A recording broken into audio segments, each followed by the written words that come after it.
Hey, you're listening to Night Tide. Tonight, I'll walk you through one of the oldest and most unresolved questions human beings have ever carried: what the soul actually is.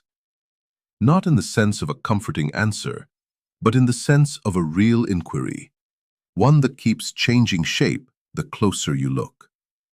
This question reaches into how you understand yourself, what you think survives and what doesn't, and what you're quietly betting on every time you act as though your life has weight. Write in the comments what time it is for you right now, or how your day went. There are genuinely warm and thoughtful people in this community, and reading what they leave behind is one of the better parts of doing this. If you enjoy the Night Tide Project, there's a link in the description where you can support it. So here's the thing about the soul question. It feels like a single question, the kind with a shape you could hold. Does the soul exist? What is it made of? Where does it go? These seem like clear enough prompts. The trouble is that the word soul has been carrying radically different cargo across different traditions for thousands of years, and much of what passes for debate about the soul is actually people using the same word to point at entirely different things. That's worth pausing on before anything else.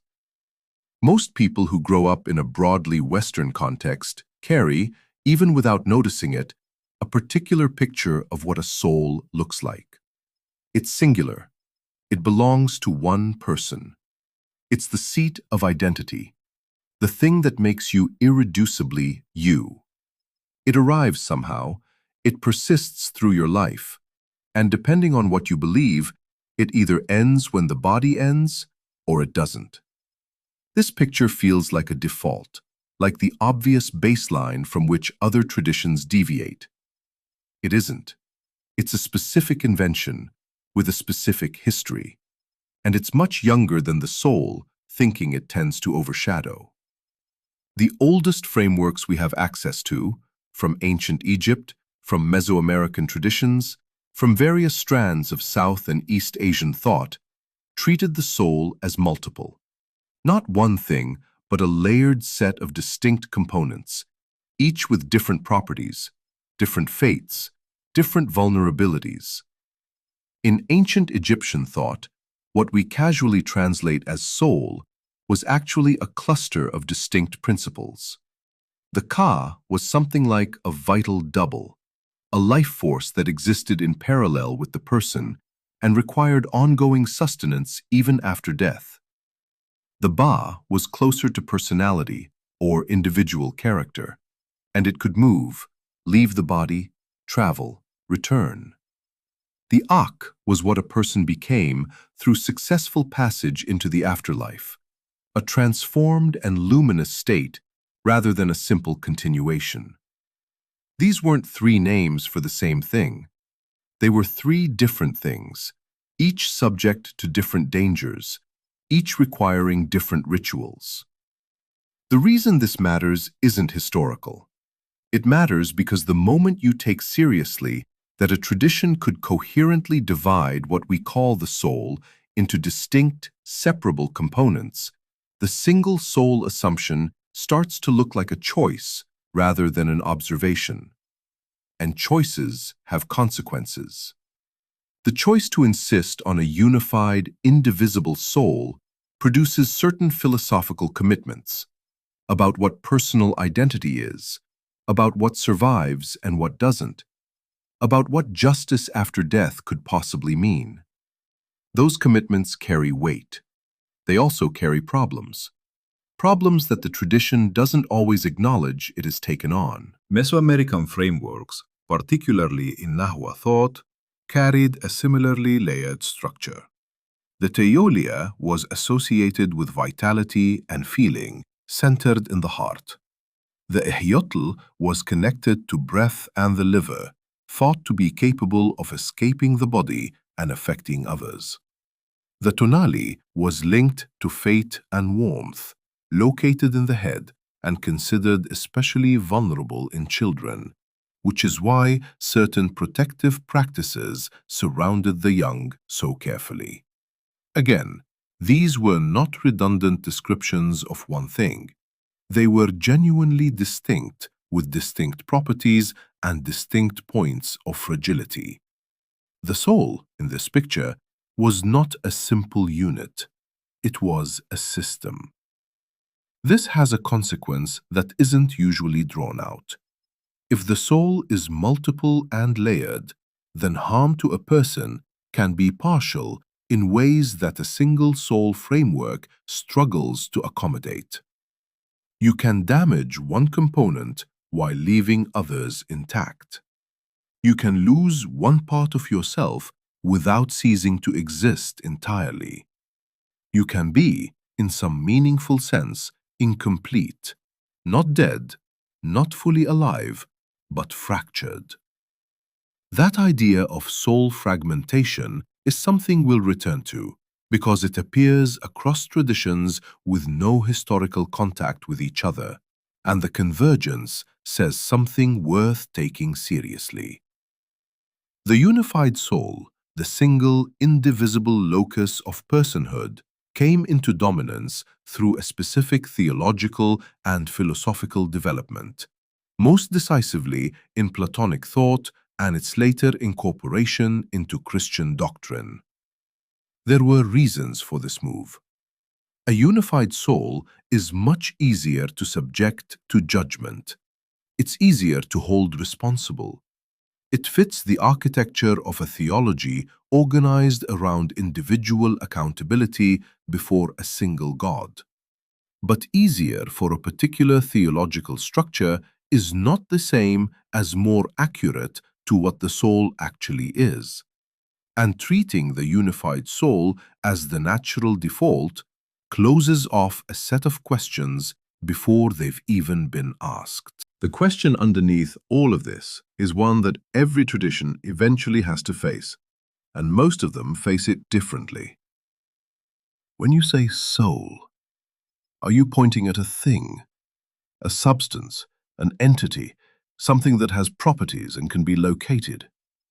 Or are you pointing at a process, a pattern, a way of being alive that is real without being a thing, in the way a stone or a thought is a thing? That axis, soul as substance versus soul as process, is one of the deepest fault lines in this whole inquiry, and it has never been resolved. The claim that deserves weight here is this: the unified soul is not a discovery, and like any design decision, it was made to solve specific problems, and it created new ones in the process. When Plato placed the soul at the center of his thinking, he was not reporting what the soul turned out to be after careful investigation.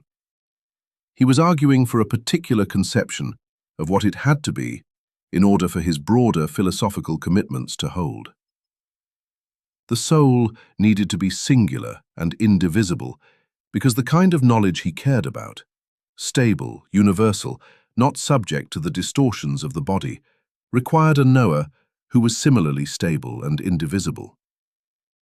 The multiplicity that older frameworks had built into their soul thinking was, from that vantage point, a problem to be eliminated rather than a feature to be preserved. And so it was eliminated. The soul became one thing, and that one thing became the seat of reason, the true self, the part of you that could in principle grasp eternal truths, if only it weren't dragged down by physical appetite and sensation. What shifts when you accept that framing? The soul becomes defined by its relationship to cognition. Thinking is what the soul does best, and perhaps what it most fundamentally is. The body, in contrast, becomes the site of confusion, of desire, of change, of everything that pulls a person away from clear understanding. This is not a neutral observation about human experience. It is a value system embedded in a metaphysics, and it has consequences that extend far beyond philosophy in the narrow sense. How you treat physical suffering, how you relate to sensation and pleasure, What do you think it means to take care of yourself or another person? All of these are shaped downstream by where you land on this foundational question. The soul in Platonic thought is also pre-existent. It arrives in the body having already known things, and human learning is actually a process of recollection rather than discovery. This, too, was a specific architectural choice. It meant the soul carried its history before life began, which is a very different picture from the soul as something that develops through living. The Egyptian Ba was not pre-existent in this way. The tonali in Nahua thought was bound up with the specific moment of a person's birth. It was not a universal entity visiting a body, but something genuinely particular to that individual's emergence into the world. The contrast matters because it tells you what kind of permanence each framework believed the soul possessed, and what kind of relationship the person had with their own interior life. The decisive theological crystallization came later, when the Platonic soul was absorbed into Christian doctrine and pressed into service for a theology that required personal accountability after death. Here the design pressures were intense. The soul had to be singular enough to be judged as a unit, stable enough for that judgment to be meaningful, and sufficiently identical with the person who lived so that reward or punishment could be called just. Multiplicity was not just inconvenient in this framework, it was a genuine threat.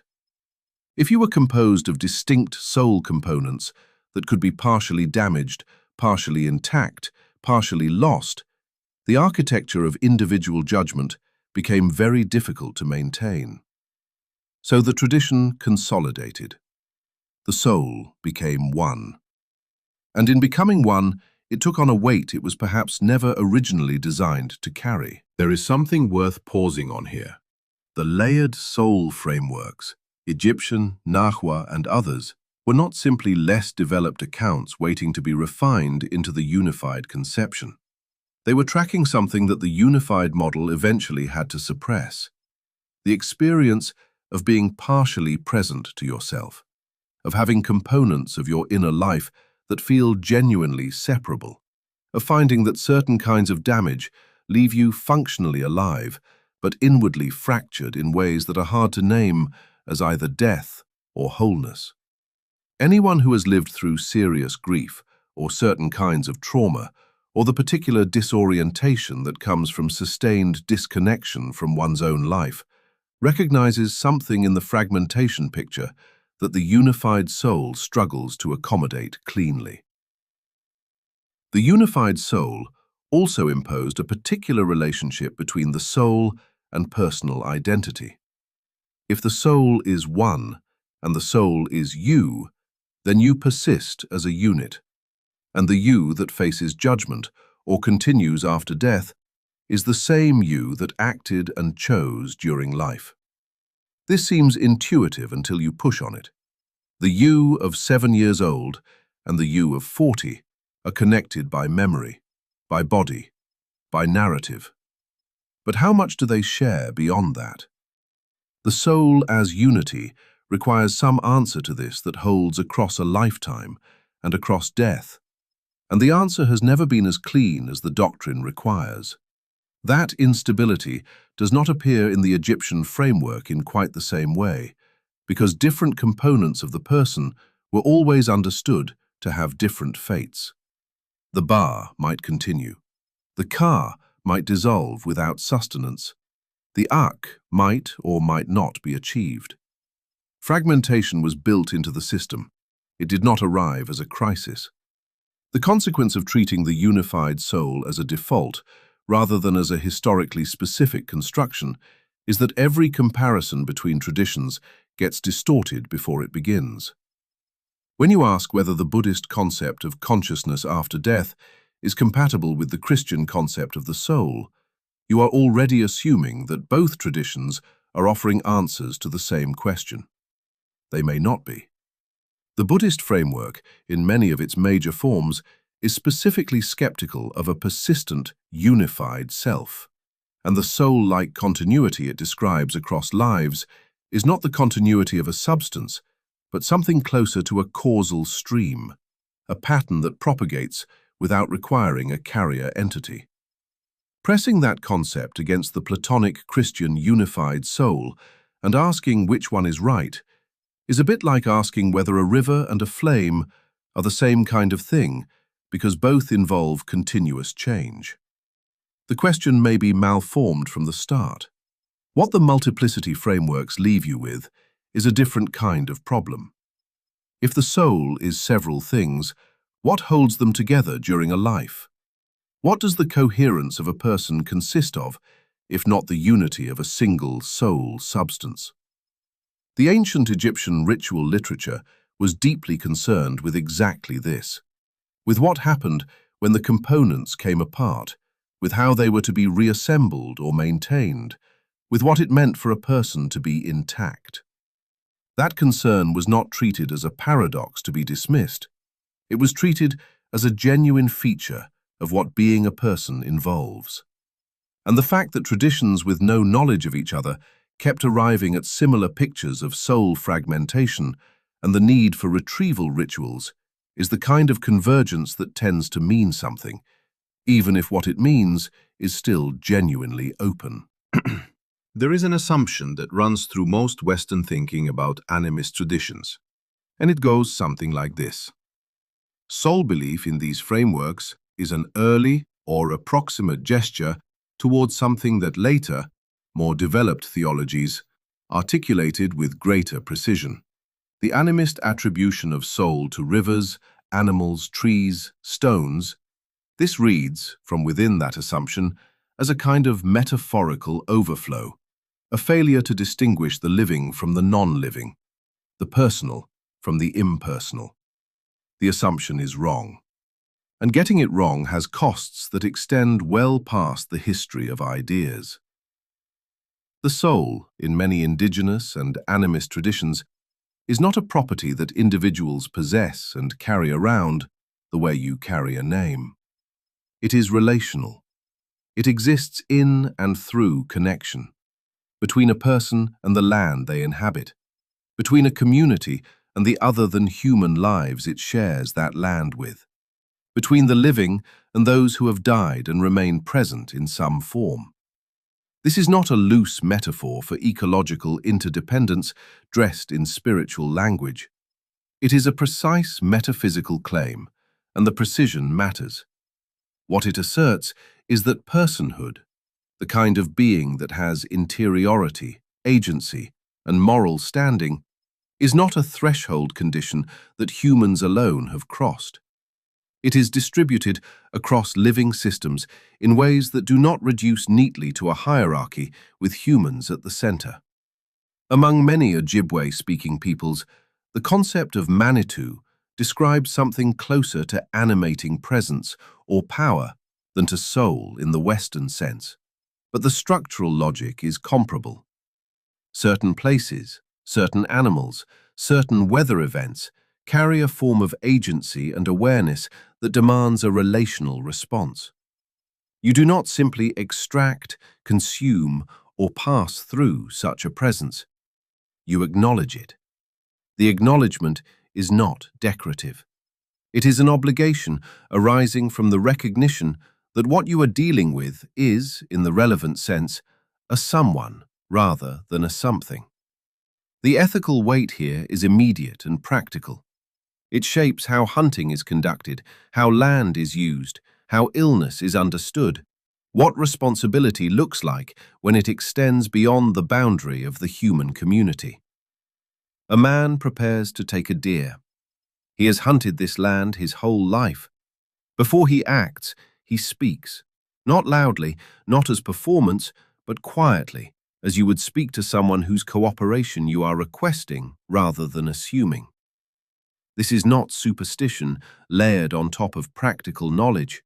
It is the practical knowledge operating through a framework in which the deer is a participant in the encounter, not merely a resort. What this reveals, when you hold it next to the unified soul frameworks, is how much conceptual work is being done by the question of what kind of entity can have a soul at all. In the Platonic picture, the soul is defined largely by its capacity for reason. And since reason is treated as distinctively, perhaps exclusively, human, the soul becomes a human possession by structural necessity. The animist picture begins from a different premise entirely. Interiority, agency, and relational presence are not derived from rational cognition. They are prior to it. Something can matter morally, can be in genuine relationship with you, can have its own perspective on the encounter without having anything resembling abstract thought. The soul, in this framework, is not about what you can do with your mind. It is about what kind of presence you are in the world. This is philosophically coherent, not just as cultural expression, and not as a poetic way of speaking about ecology, but as a worked-out position on what grounds moral consideration, what constitutes personhood, and what the structure of the world actually looks like at the level of relation.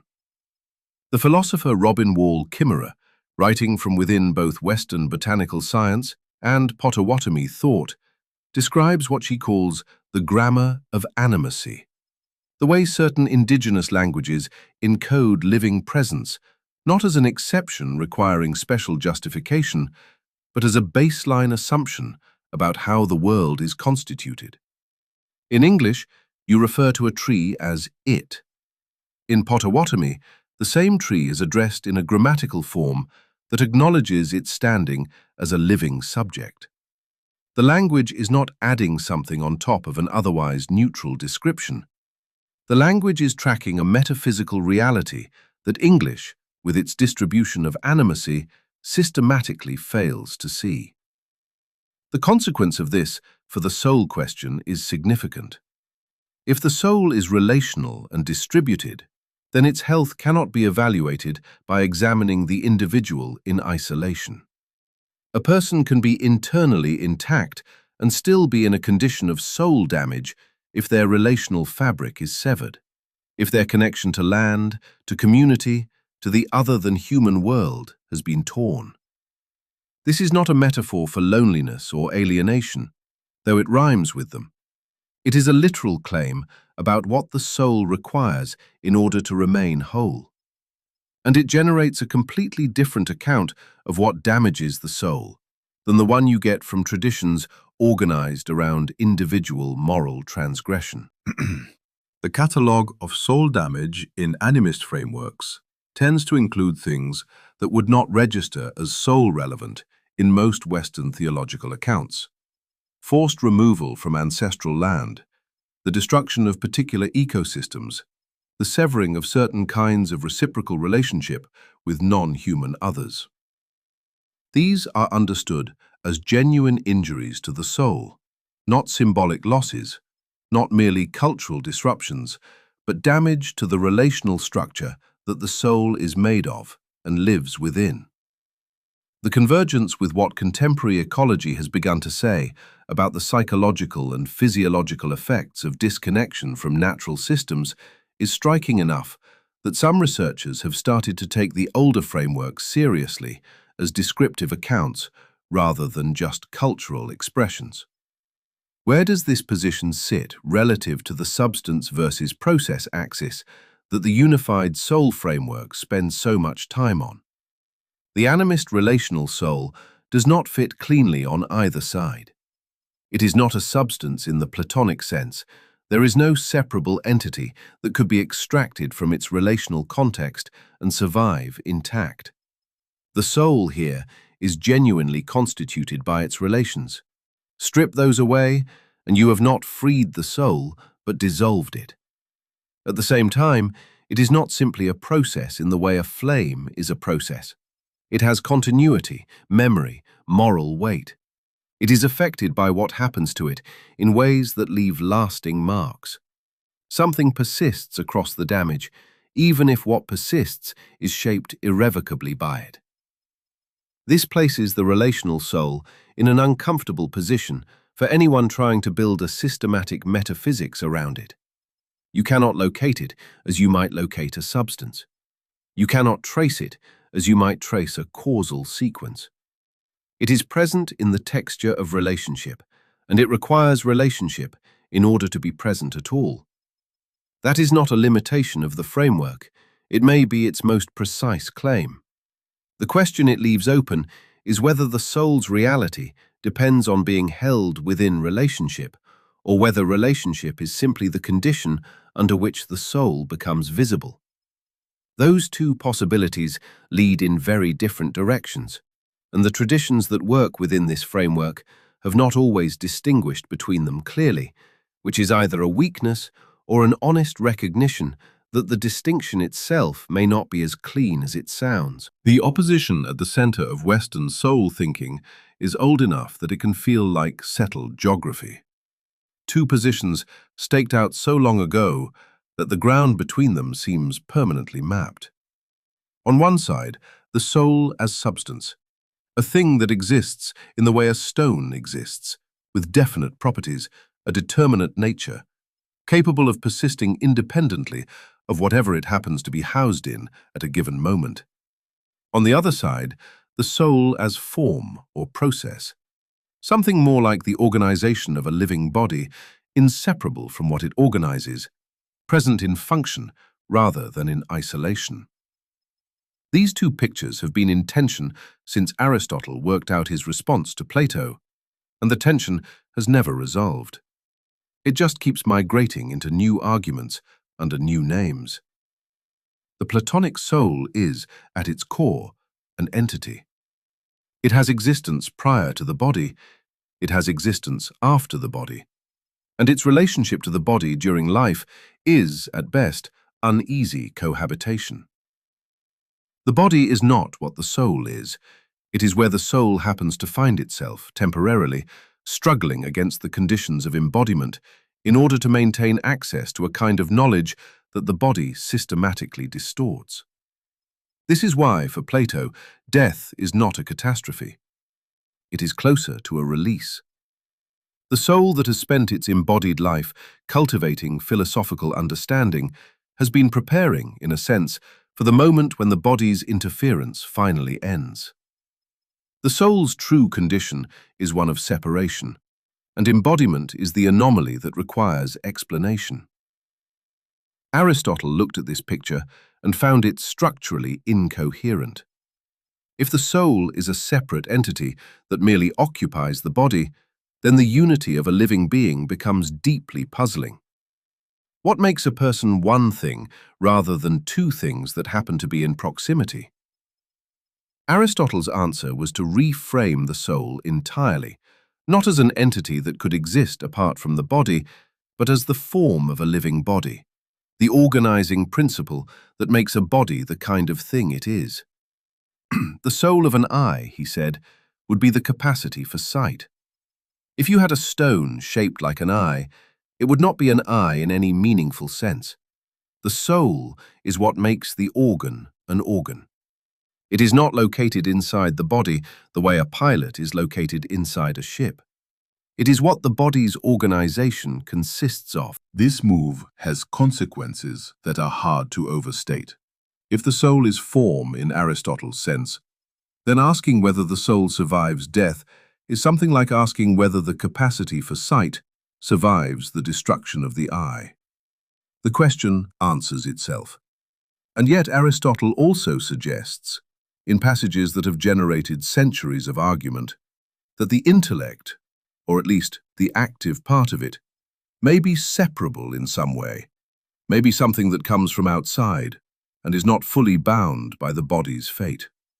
This exception has never been fully integrated into the framework.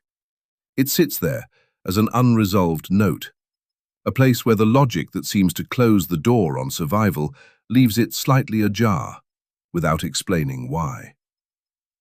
The theological traditions that followed had to make choices between these two pictures, and the choices were never simple. Christianity needed a soul that could survive death, face judgment, and be reunited with the body at resurrection. This pulled strongly toward the Platonic substance model.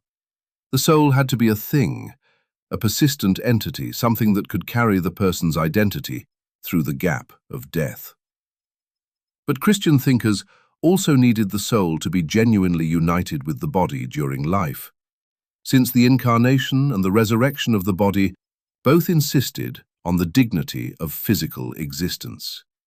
You could not simply dismiss embodiment as the soul's misfortune. So the tradition reached toward Aristotle even while it leaned on Plato, and the synthesis, the soul as the form of the body, but also a separately existing substance, is a philosophical tension that was managed rather than solved. Thomas Aquinas attempted the most architecturally careful version of this synthesis, arguing that the soul is genuinely the form of the body, and that the two together constitute the human being in the primary sense, while also maintaining that the soul is a subsistent form, capable of existing in a diminished and incomplete mode without the body it belongs to. The soul, after death, in his account, is not fully itself until the resurrection restores its proper embodied condition. This is a remarkably precise position, and it is also a position that depends on a very specific metaphysical framework, hylomorphic Aristotelianism, that most contemporary thinkers no longer accept as their working ontology. The answer was crafted for a conceptual world that has largely dissolved, and what remains when that world dissolves is the original tension, unsoftened. René Descartes sharpened the cut further. He was not interested in the soul as form. He was interested in the thinking thing, the res cogitans, as entirely distinct from extended matter. The soul, for Descartes, is the mind, and the mind is characterized by the fact that it thinks. The body is a machine, genuinely a machine in the mechanical sense that 17th century physics was beginning to articulate. The human being is, on this picture, a ghost in very complicated hardware. The notorious problem this creates, how does an unextended mental substance interact with an extended physical body, and where does this interaction take place, was obvious to Descartes' contemporaries and has not been convincingly answered since. He suggested the pineal gland as the site of contact, which satisfied almost no one. What the Cartesian picture accomplished, despite its notorious difficulties, was to drive the substance model of the soul to its clearest and most uncomfortable extreme. If the soul is a thinking substance, then its relationship to the body is purely external. The body can be fully explained by physics. The soul is fully explained by its own thinking. The two run in parallel, or interact, or, in the versions that followed Descartes, simply seem to interact, while actually being coordinated by God, or by a pre-established harmony, or by some other mechanism that sidesteps the direct contact problem entirely. Each of these solutions reveals something about the pressure the substance model is under. It keeps generating dualisms that require increasingly elaborate machinery to hold together. The process reading of the soul, Aristotle's version, and the various modern inheritors of it, avoids this machinery by denying the premise. If the soul is not a substance at all, if it is the organization and activity of a living system, then there is no interaction problem, because there are not two things to interact. There is one thing described at different levels of analysis. The mind is what the brain does in this picture, or what the whole organism does in its engagement with an environment, or what emerges from the dynamic integration of processes that no single component produces alone. The soul as process coheres well with contemporary biology and neuroscience. It has no ghost in the machine problem. What it does have is a persistence problem. If the soul is a process, it exists only while the process runs. The flame analogy is accurate here in ways that are difficult to set aside. A flame is a process, and when the conditions that sustain it are removed, the flame does not go somewhere else. It stops. The process model of the soul generates a straightforward account of what a living person is, and a very uncomfortable account of what death is. This is not a problem the model can solve from within its own resources. It can only acknowledge it. This is where the contemporary argument about consciousness and artificial intelligence inherits the same unresolved tension. When researchers ask whether a sufficiently complex information processing system could be conscious, whether there could be something it is like to be a large language model or a sufficiently integrated neural network, they are effectively asking whether the soul is a matter of organization or whether it requires something more. The process answer says, if the organization is right, the experience follows.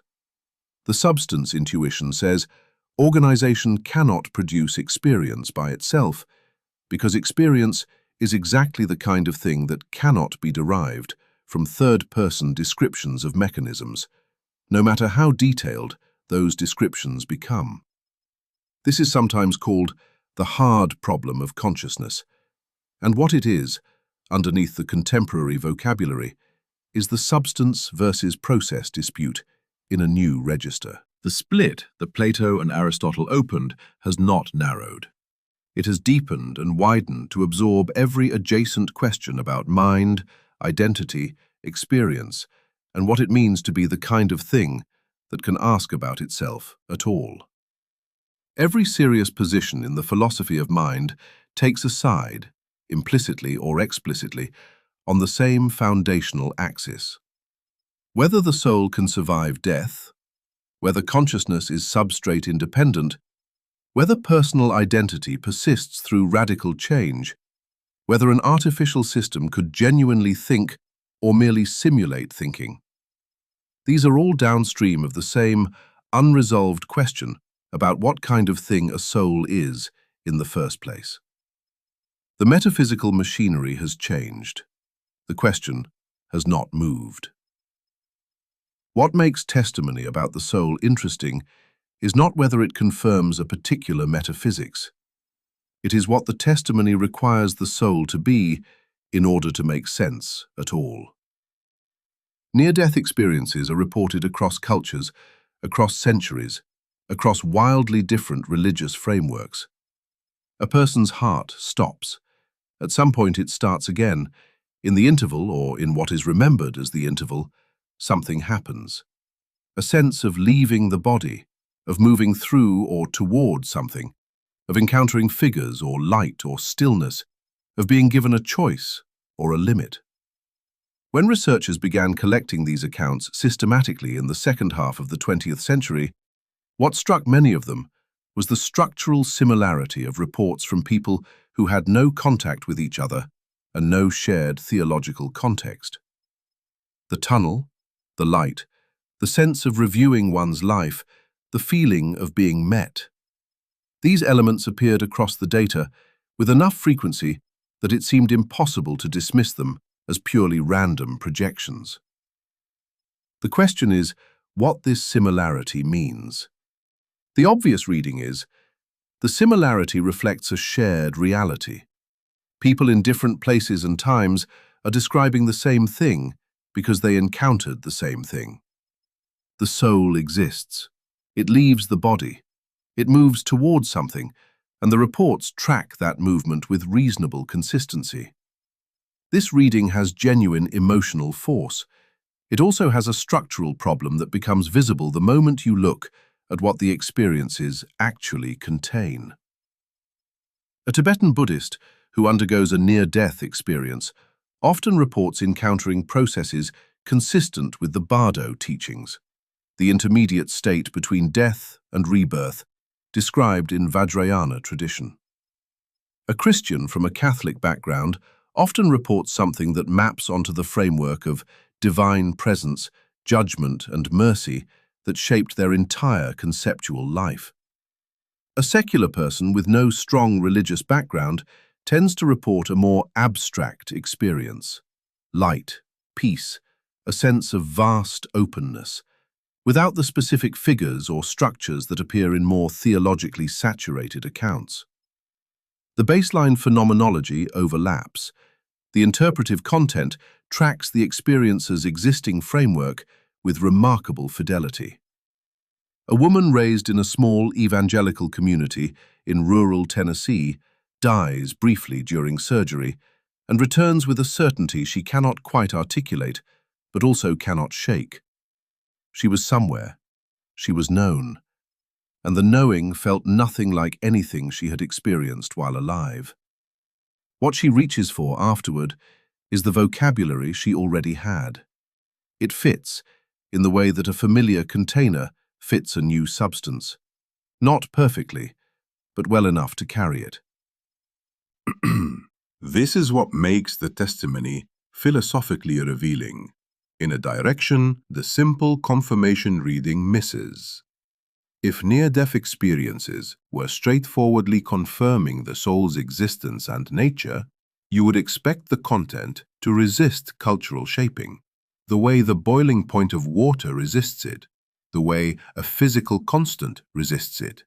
What you actually find is content that is simultaneously cross-culturally similar in structure and culturally specific in interpretation. The soul, in these accounts, seems to wear the clothes of whatever framework the experiencer brought to the threshold. One response to this is to say, the underlying reality is the same, and the cultural layer is just interpretation, the way different people describe the same mountain using different languages. This is plausible as far as it goes. The difficulty is that in these experiences, the cultural layer is not separable from the core in any clean way.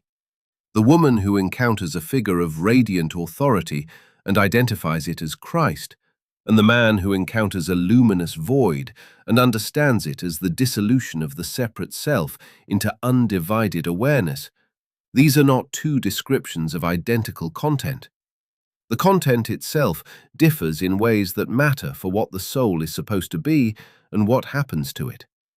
For one, survival after death means the persistence of individual identity before a personal God. For the other, it means the release from individual identity entirely. These are answers to different questions about what the soul is, and this is the tension that sits at the center of near-death testimony when you push on it. The evidence reveals not one thing, but the full spectrum of what people require the soul to be in order for the experience to constitute survival at all. Survival, in these accounts, is not a neutral descriptor. It carries assumptions. Assumptions about whether identity persists, whether memory persists, whether the person who returns from the threshold is in any meaningful sense the same person who crossed it. The experiences confirm that something happens. They do not confirm what kind of something, because the answer to that question turns out to be inseparable from the framework that determines what counts as survival in the first place. The human cost of this is real and underappreciated. People who have these experiences frequently return with a transformed relationship to mortality, a reduced fear of death, a reoriented sense of what matters in ordinary life, a quality of certainty that resists ordinary argument. That certainty is significant as a psychological reality. It is also, structurally, a certainty shaped by what the experiencer needed to be true. The woman from Tennessee is not deceiving herself or others. Her experience was real. The question is what its reality consists of, and that question loops back through everything the traditions have been arguing about for millennia. Past life memories add a different register of the same problem. Children who report detailed, apparently verifiable information about previous lives, cases studied by researchers like Ian Stevenson over decades of fieldwork, present data that is genuinely difficult to explain away as confabulation or wishful thinking. Some of these children describe specific people, specific places, specific circumstances that are subsequently verified through investigation. The most carefully documented cases in this research have not been adequately explained by the frameworks that dismiss them reflexively. What they do confirm, with high reliability, is a structure of soul consistent with rebirth traditions, with the idea that some form of personal continuity threads through multiple lives. What they do not confirm is the specific mechanism. They say nothing about karma as a moral accounting system. They do not map neatly onto the Theravada Buddhist analysis of consciousness streams, or the Vedantic account of the self's relationship to the absolute, or the more popular Western understanding of reincarnation as a kind of spiritual education. The data is real. The interpretive framework that gives the data its meaning is still doing most of the work. Apparitions and after-death contact experiences follow similar logic. People encounter figures they identify as deceased loved ones, often in ways that carry verifiable information or are witnessed independently. The experiences feel less like imagination than like perception. They carry evidential weight. And yet, the figure encountered in a Shinto household, understood as the spirit of an ancestor continuing to inhabit the home and requiring ongoing ritual acknowledgement, is doing different metaphysical work than the figure encountered by a grieving widower in the English countryside, who understands it as his wife finding a way to say what could not be said before she died. Both encounters may be real. The realities they confirm are different realities. What all of this points toward is something that changes the frame of the soul question entirely. The experiences themselves, however genuine, however striking, however resistant to reductive explanation, function as pressure on whatever framework the experiencer is already living inside. They intensify existing commitments. They make the soul feel more real, more urgent, more present. But the particular kind of thing the soul turns out to be under that pressure is the soul the experiencer already needed it to be. The testimony does not resolve the question. It reveals the shape of the question in each person who asks it. The partial resolution available here is narrow but precise.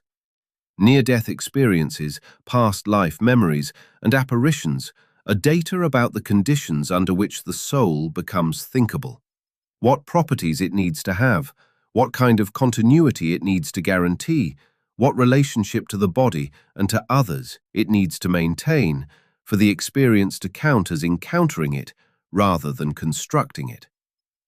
And those conditions vary. They vary across traditions because the traditions are not all asking the same underlying question about what the soul is for.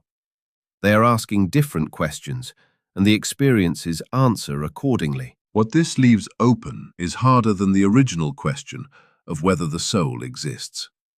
It is whether the soul is the kind of thing that could produce the same experience across all frameworks, or whether it is the kind of thing that is, in some sense, always partly made by the framework that encounters it. The first possibility preserves the soul as a stable object of inquiry. The second raises the possibility that what the testimony documents is not a single entity, but a recurring human need, pressing and real, to have an account of what persists, what returns, what cannot quite be extinguished even when the body stops.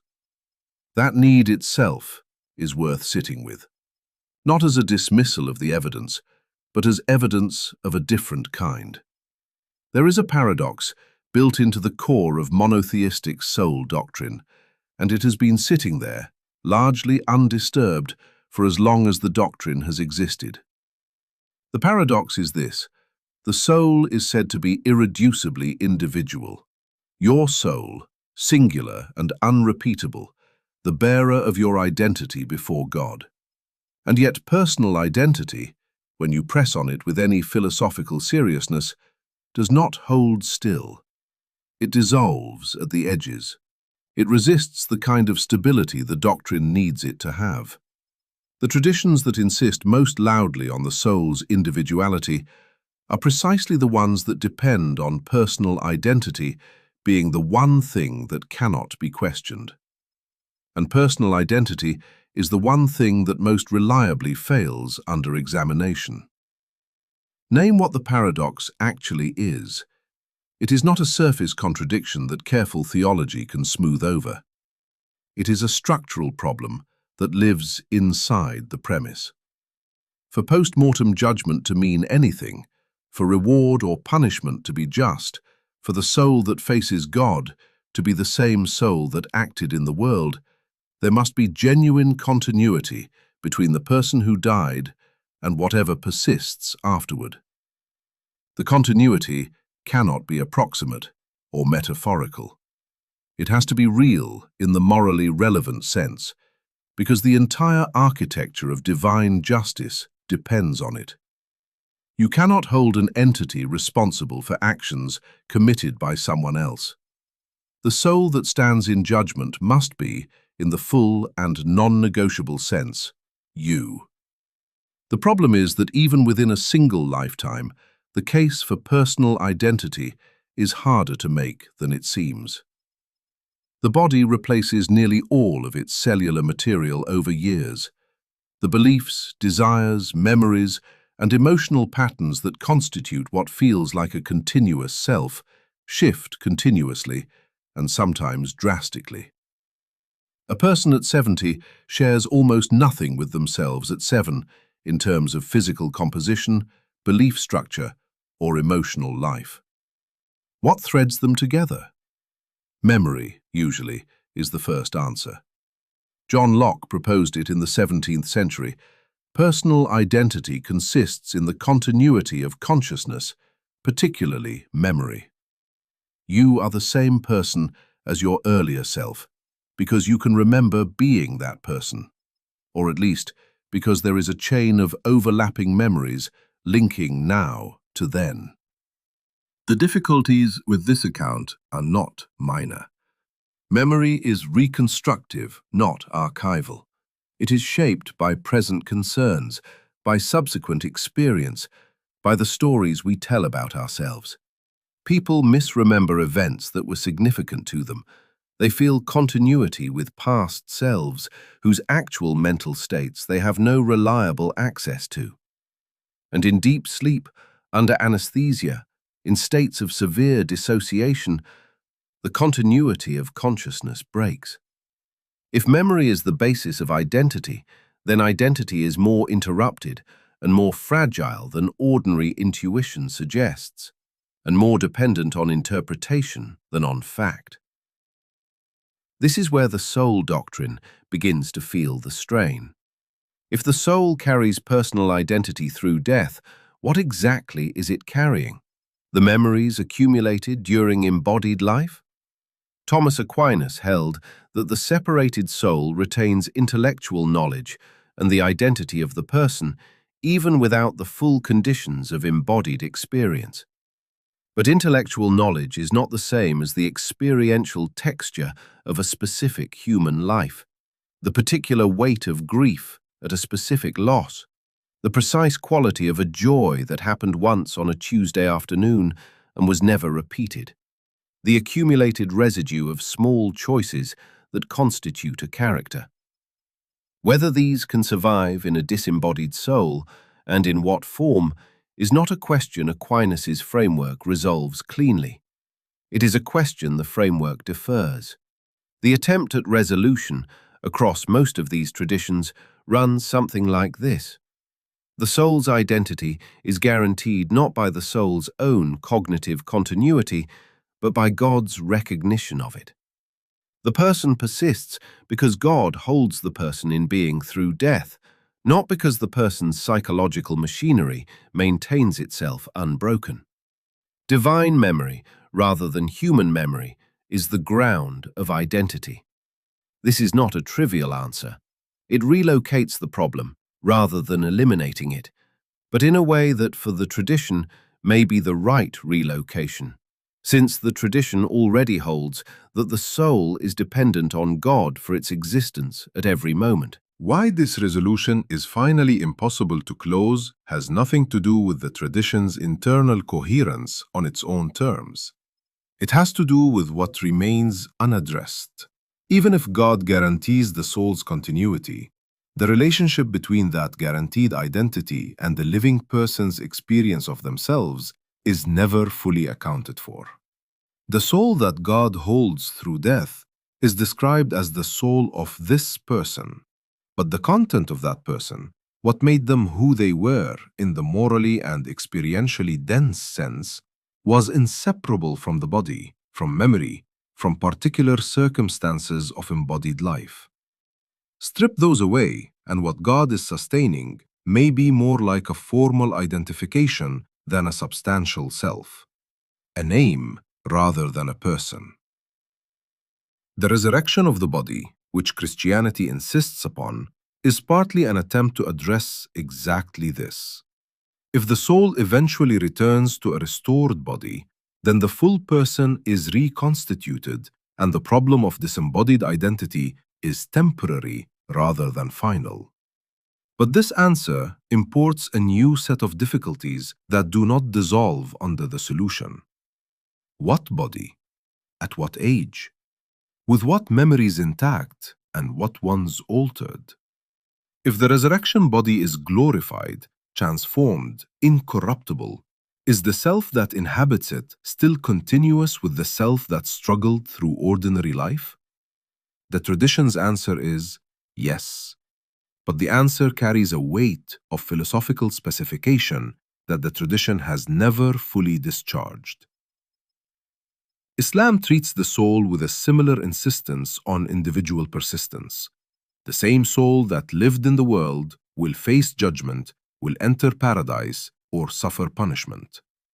The Arabic concept of ruh and the broader notion of the self that will be held accountable both require a genuine, non-metaphorical continuity. And yet, Islamic philosophical theology, particularly in the work of thinkers like Ibn Sina, engaged seriously with the Aristotelian inheritance and its complications. Ibn Sina's famous thought experiment, the flying man, suspended in empty space with no sensory input, no awareness of his own body, was designed to show that the self is aware of itself independently of the body. The self knows it exists even without any bodily reference. This was meant to establish the soul's independence. What it also does, somewhat inadvertently, is raise the question of what content that bodiless self actually has. A self stripped of all sensory and bodily reference is aware of its own existence, but that bare existence is almost content-free. Whether it is enough to support the full personal identity required by divine judgment is precisely the question the thought experiment opens rather than closes. Judaism's approach to the soul's afterlife has historically been more ambiguous and more varied than either Christianity or Islam, with strong emphasis on this life and this community rather than on individual post-mortem survival. The concept of nefesh, the animating soul closely bound to the body, resists the kind of radical disembodiment that the judgment architectures of other traditions require. Later Jewish theology developed more explicit afterlife concepts, but they sit somewhat uneasily against the earlier biblical framework, which is far more interested in communal continuity across generations than in the persistence of individual psychological identity through death. What accumulates across all of this is a picture in which the traditions most committed to the soul's individuality are simultaneously most dependent on a concept, personal identity, that their own philosophical tools tend to undermine when applied rigorously. The more seriously you take the soul's individuality, the more you need a robust account of what makes one person the same person over time. The more carefully you build that account, the more the ground shifts beneath it. The consequence for you, not for the tradition in the abstract, for you specifically, is that the question of whether your soul survives death cannot be separated from the question of what you are even now. If personal identity is fragile during life, if it depends on memory structures that are reconstructive and selective, if the self that you experience as continuous is in part a narrative assembled after the fact from materials that do not speak for themselves, then the soul that the traditions promise will persist is already, in some sense, a constructed thing. Whether a constructed thing can survive the construction stopping is exactly the question. And it is a question that feels like it should have an answer, pressing and urgent and real, in the way that only questions with genuine stakes manage to feel.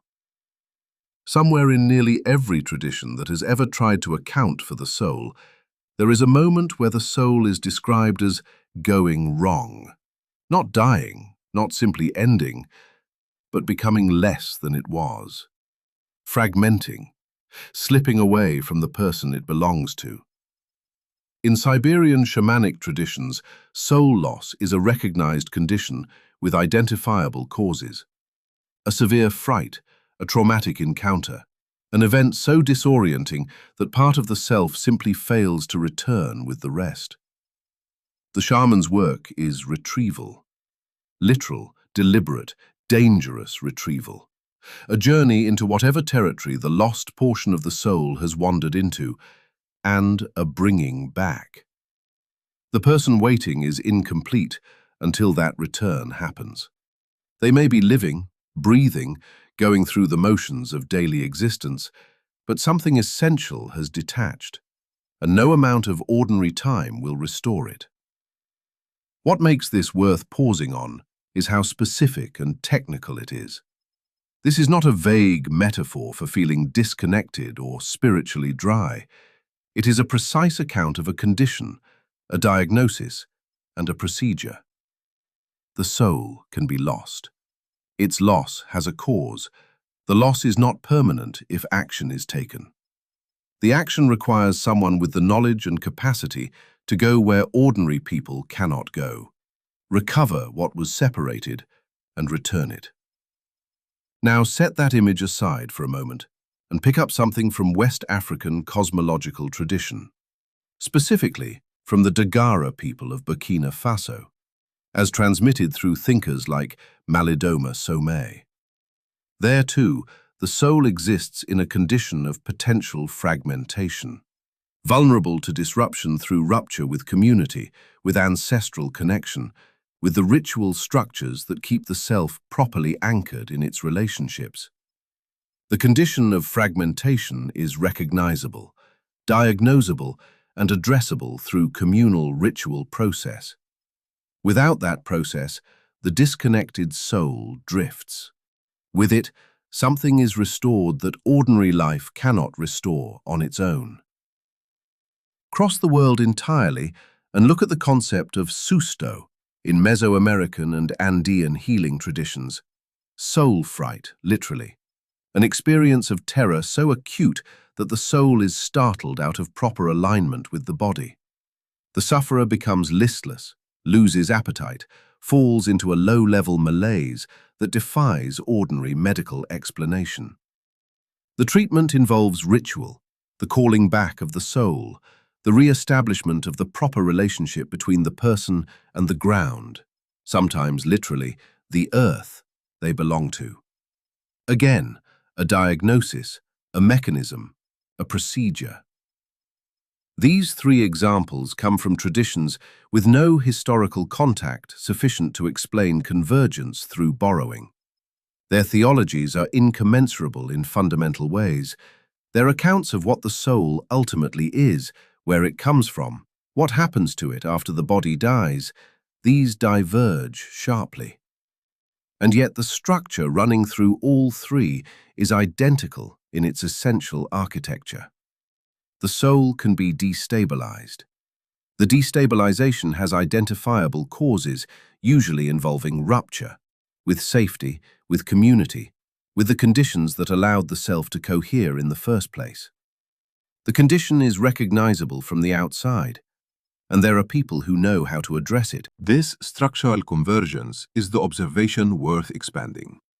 When you find the same architecture appearing in systems with no significant shared history, you are looking at something that either reflects a common feature of reality the soul actually does fragment in ways that require active repair, or a common feature of human psychology. The mind, under sufficient stress, produces experiences that map onto fragmentation and loss of something essential. And cultures develop corresponding frameworks to address that experience. These are usually presented as competing explanations. The difficulty is that the two explanations do not actually resolve into clean alternatives when you press on them. Even if the soul loss experience is grounded in psychological reality, in dissociation, in trauma responses, in the self-protective withdrawal of certain cognitive functions under extreme threat, that would not eliminate the possibility that those psychological structures are themselves tracking something about the nature of the self that the soul loss frameworks are correctly describing in their own terms. Psychology and metaphysics are not always describing separate things. The structural principle that emerges from this convergence is something like this. Wherever you find an account of the soul, you find a corresponding account of its vulnerability. The two things cannot be separated. The soul that cannot be lost is not a soul that any tradition actually recognizes. It is an abstraction, something closer to a logical posit than a living concept. What makes the soul real in the traditions where it appears is precisely that it can be damaged, diminished, stolen, or scattered, and that something consequential follows from this. The vulnerability is not a secondary feature, it is constitutive. Stress test this principle. Does it hold in traditions that seem, on the surface, to describe an indestructible or immutable soul? The Atman in Advaita Vedanta is described by Adi Shankaracharya as entirely beyond damage, unchanging, unborn, unaffected by any event in the phenomenal world. The sword does not cut it, the fire does not burn it, the water does not wet it. This is about as far as you can get from the fragile, losable soul of Siberian shamanism. And yet even here, the system requires an account of what goes wrong. What goes wrong is not damage to the Atman itself, but the soul's ignorance of its own nature, its mistaken identification with the body, the mind, the personal history, the sequence of experiences that constitute what ordinarily feels like a self. The problem is still a problem of the soul being in a condition it should not be in. The repair is still a practice, the sustained philosophical and meditative work of discrimination, of seeing through the illusion, of recognizing what was always already the case. The mechanism of loss and retrieval is transformed. The loss here is epistemic rather than ontological.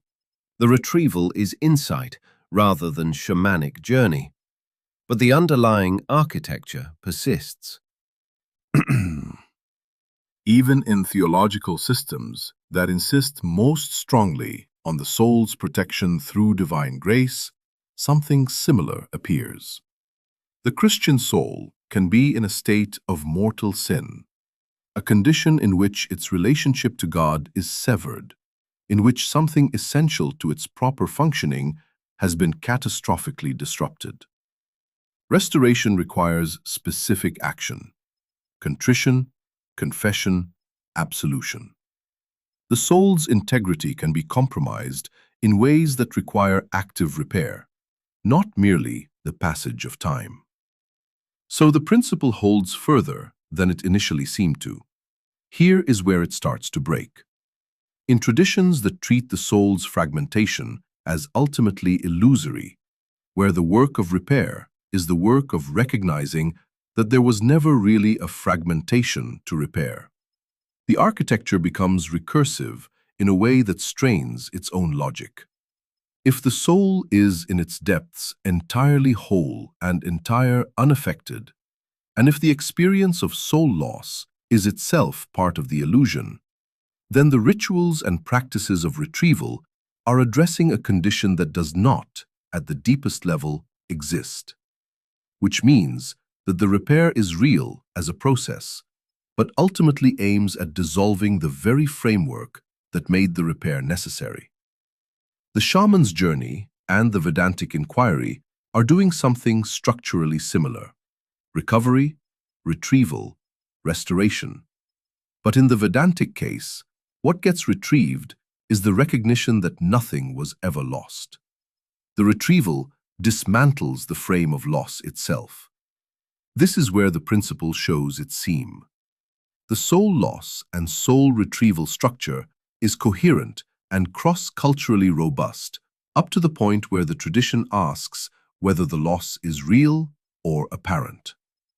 When the loss is real, when something actually separates and must be brought back, the architecture holds. When the loss is a feature of ignorance and the retrieval is an act of recognition rather than recovery, the same external structure produces a fundamentally different kind of claim about what the soul is and what it needs. What this leaves you with is not a resolution, but a pressure point. The convergence across traditions is genuine and remarkable. It tells you something about either the soul or about the human experience of selfhood under stress, and possibly about both simultaneously. But the convergence conceals a fault line that runs through the middle of the question. Whether soul loss is a real event requiring real repair or a mistaken perception requiring correction depends entirely on what kind of thing the soul is to begin with. And that question, the foundational one, is precisely what the convergence cannot answer for you. The rituals know what to do. The metaphysics disagrees about why. The way a tradition frames the relationship between soul and body is never a neutral description. It is a decision, one that carries consequences for how illness is understood, how healing is practiced, how death is approached, and how harm done to another person is finally accounted for. 4 framings have recurred across the traditions we have been moving through, and each one produces a different world. The first is antagonism. The body is a prison. The soul is trapped inside it, weighted down by appetite and sensation, pulled toward the earth when it was made for something above it. Plato argued this across several dialogues, that the philosophical life is a preparation for death precisely because death is the liberation of the soul from its material confinement. The body lies to the soul. It distorts perception through the senses, drags reason into the mud of pleasure and pain, makes it harder to think clearly about what actually exists. The philosopher's task is to practice dying, to loosen the soul from its attachment to the body while still living, to train the soul toward the incorporeal realities it will eventually be free to contemplate without interference. The ethics this framing produces are demanding and strange in equal measure. If the body is the obstacle, then the body's needs are suspect. Physical pleasure is a trap. Comfort, rest, sensory enjoyment, these become at best concessions to necessity, and at worst, corruption.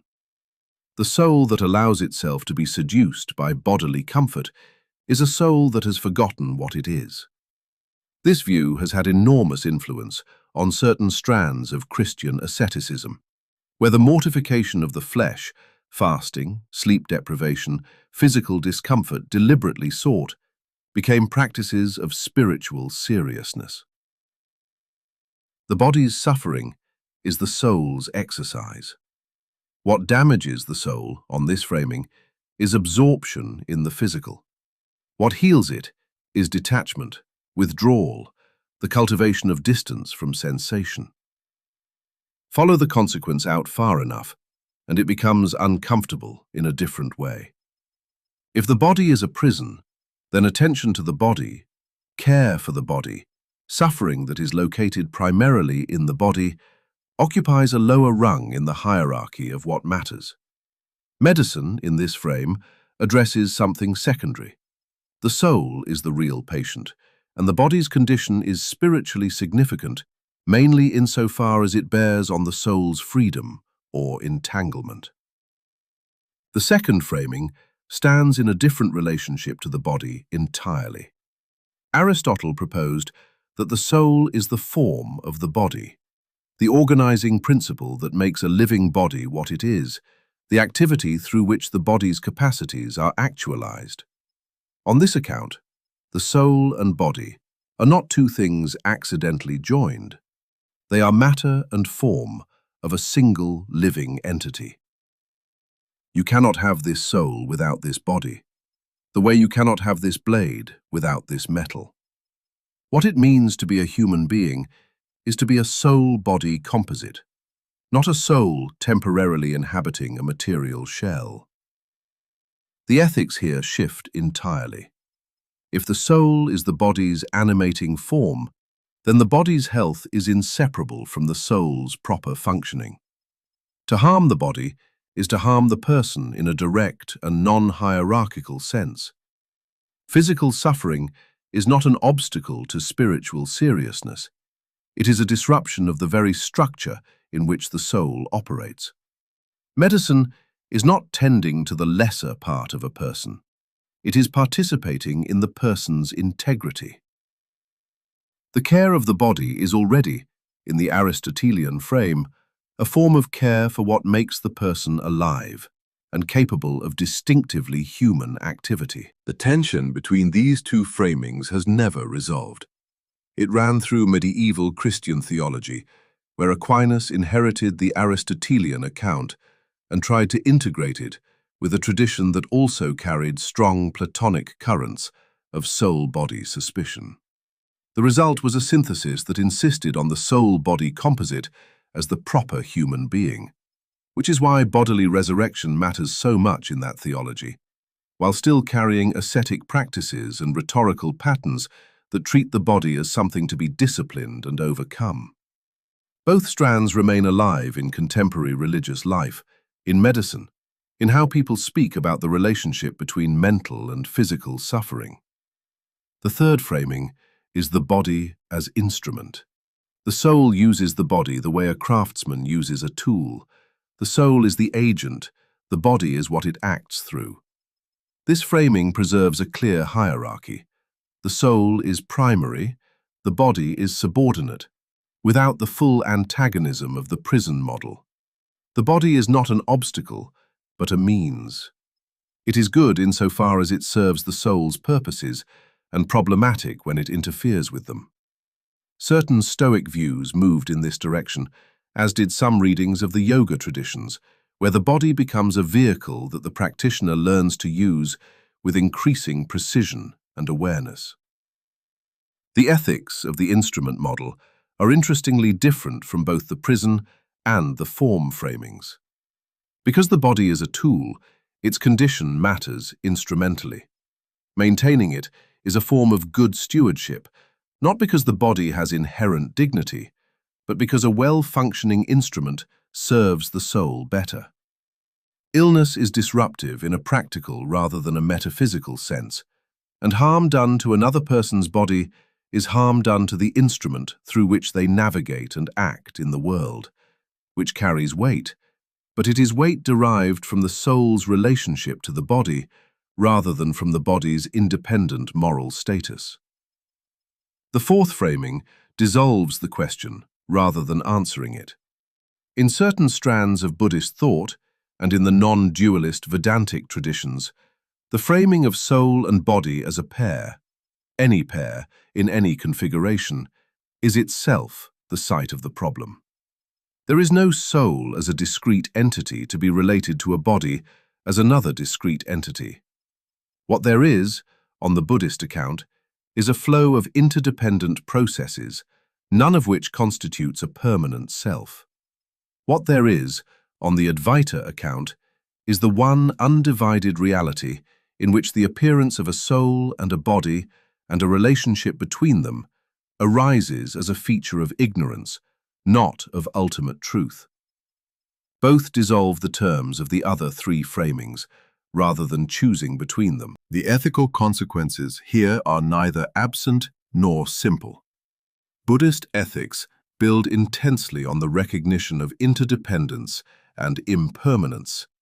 Harm arises from treating what is impermanent and relational as fixed and separate. And compassion arises from seeing clearly the shared condition of all conscious beings caught in that misrecognition. If the body is not ultimately the soul's prison or tool or substance, then attention to suffering, bodily, mental, relational, becomes a form of clear seeing rather than a concession to the lower nature. Non-harming, the ethical foundation of much Buddhist practice, does not require a robust soul concept. It requires clear attention to what is actually happening. Here is where the limit of explanation becomes visible. Each of these four framings is internally coherent.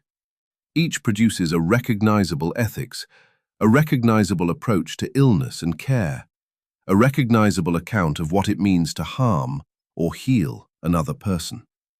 They are not simply different descriptions of the same thing. They genuinely disagree about the nature of persons, and those disagreements ramify outward into clinical practice, legal frameworks, and the most ordinary, daily decisions about what you owe your own body and the bodies of others. The human cost of the antagonism framing is worth naming directly. When the body is positioned as the soul's enemy, people who experience suffering that is primarily physical, chronic illness, disability, the normal processes of embodiment, can find themselves in a frame where their condition marks them as more entangled in the material than others, less spiritually advanced, more in need of the kind of detachment they may not be able to perform from inside the experience of pain. The theology that was meant to liberate the soul can become a source of additional weight for people whose bodies are not cooperating with the project of transcendence. The instrument framing carries its own distortion. When the body is understood as a tool, the soul's projects become the criterion by which the body's condition is evaluated. A body that cannot perform at the level the soul requires is a defective instrument. And that logic, applied to persons, moves quickly toward conclusions that are ethically catastrophic, as the history of how disabled and chronically ill people have been treated across many cultures makes plain. The partial resolution, and it is genuinely partial, not a clean answer, is that no single framing has ever captured the full phenomenology of being embodied. People who have lived inside the antagonism framing have also described moments of profound physical presence as spiritually significant. People who have lived inside the unity framing have experienced the body's demands as obstacles to something they cared about more. The experience of being both a body and something that seems to observe and suffer and persist through the body's changes resists the tidy boundaries that each framework tries to draw. What stays unresolved is the question of which framing you are actually operating inside when you make decisions about care, for yourself, for others, for the people whose suffering you are in a position to affect. The framing is rarely announced. It is usually inherited, half-examined, embedded in language and intuition before it has been consciously chosen.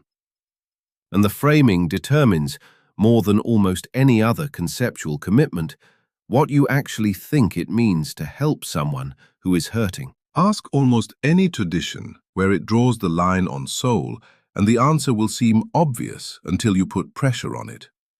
The line is usually drawn somewhere around the human. Humans have souls. Other things either do not, or have something lesser, something that functions like a soul without quite being one. This feels like a boundary that protects something important, the special dignity of the human person, the uniqueness of our inner life, our capacity for moral responsibility and relationship with the divine.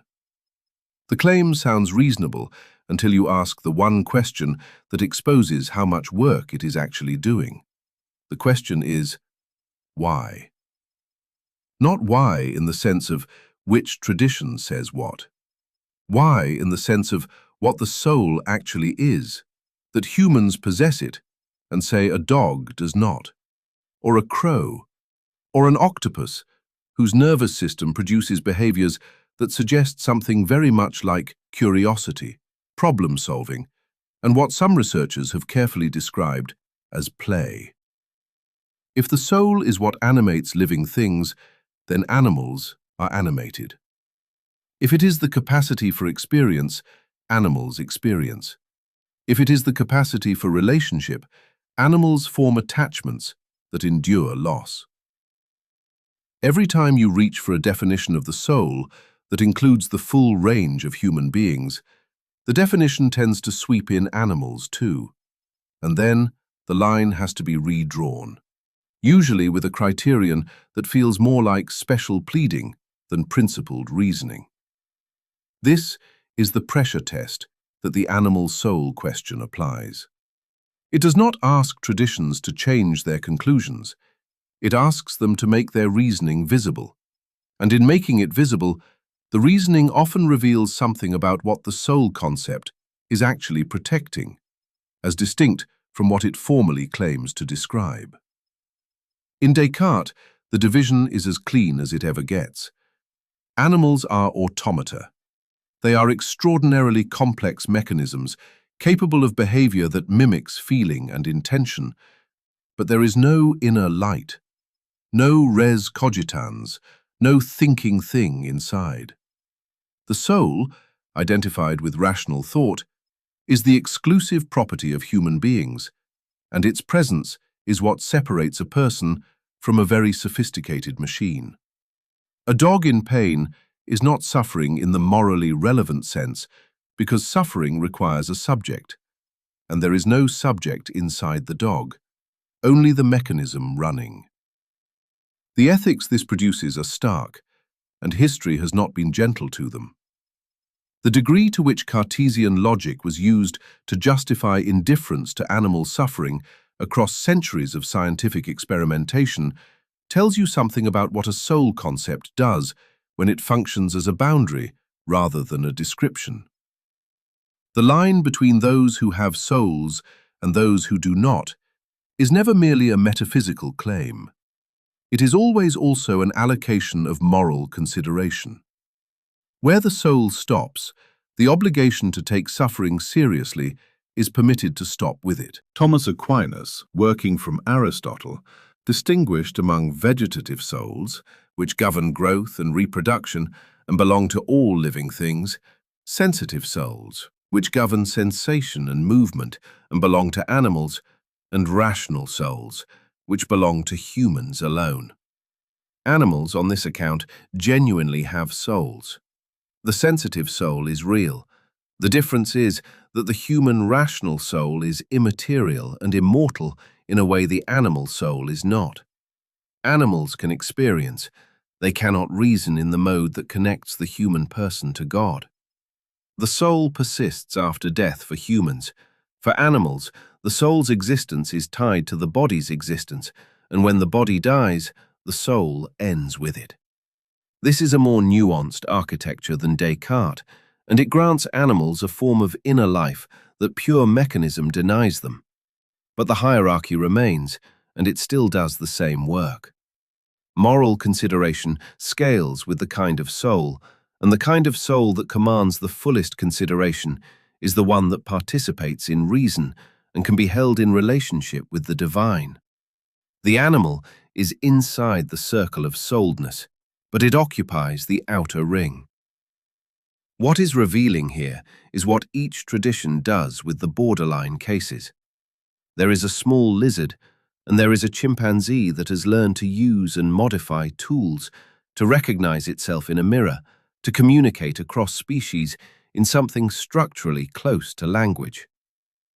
A strict Cartesian account has to put them in the same category. An Aristotelian Thomistic account might hesitate at the chimpanzee, but holds the line at rational soul as the criterion for immortality.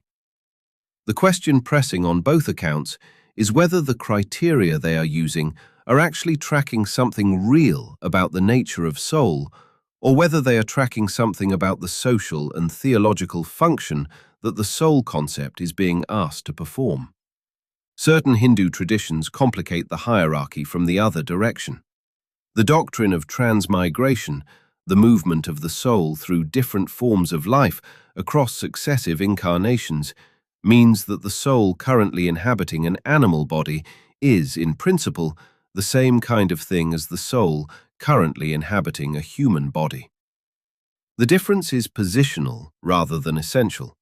The soul in the animal form is passing through a phase of its larger journey.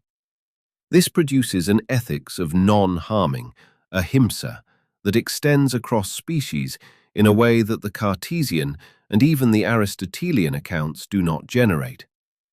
The animal in front of you might be carrying a soul that was, in another life, a human being, or that will be, in a future life, moving toward human form again.